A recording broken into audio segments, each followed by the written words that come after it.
সকাল 10:30 থেকে 11টার মধ্যে হঠাৎ করে আমার দোকানের উপরে আগুনের শত্রুতা, এবং দেখি পাশে থেকে লোকজন ধরে আসে বলে তোমার ঘরে আগুন লাগছে, উপরে তাড়াতাড়ি রক্ষা করো। আমি ফায়ার ব্রিগেডারের যে আমার যে গ্যাসের ইয়া থাকে ওইটা নিয়ে যায়, আমি আগুনের কাছে ভিড়তেই পারিনি। আগুন গোটা ঘর ছায়া গেছে এবং সমস্ত মালামাল পুড়ে যাচ্ছে। হ্যাঁ, আনুমানিক তাও কমপক্ষে 25-30 লাখ টাকার মাল আমার পুড়ে গেছে।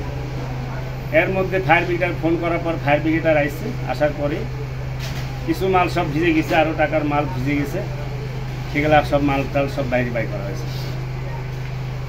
আর অন্য উপরে আগুনের কোনো সূত্র নাই, আগুন একমাত্র কারেন্ট ছাড়া আগুনের কোনো ধরা সম্ভব নাই, কারেন্টের থেকে আগুন ধরছে। আমরা দোকান থেকে দেখলাম যে ধোঁয়া উঠতেছে, পাড়াপাড়ি করে দৌড়াই এসে আমরা আগুনটা দেখলাম যে ভিতরে প্রচণ্ড পরিমাণে আগুন জ্বলছে এবং ধোঁয়া হচ্ছে প্রচণ্ড। এই ইয়াতে দেখে আমরা ফায়ার সার্ভিসে ফোন দিলাম।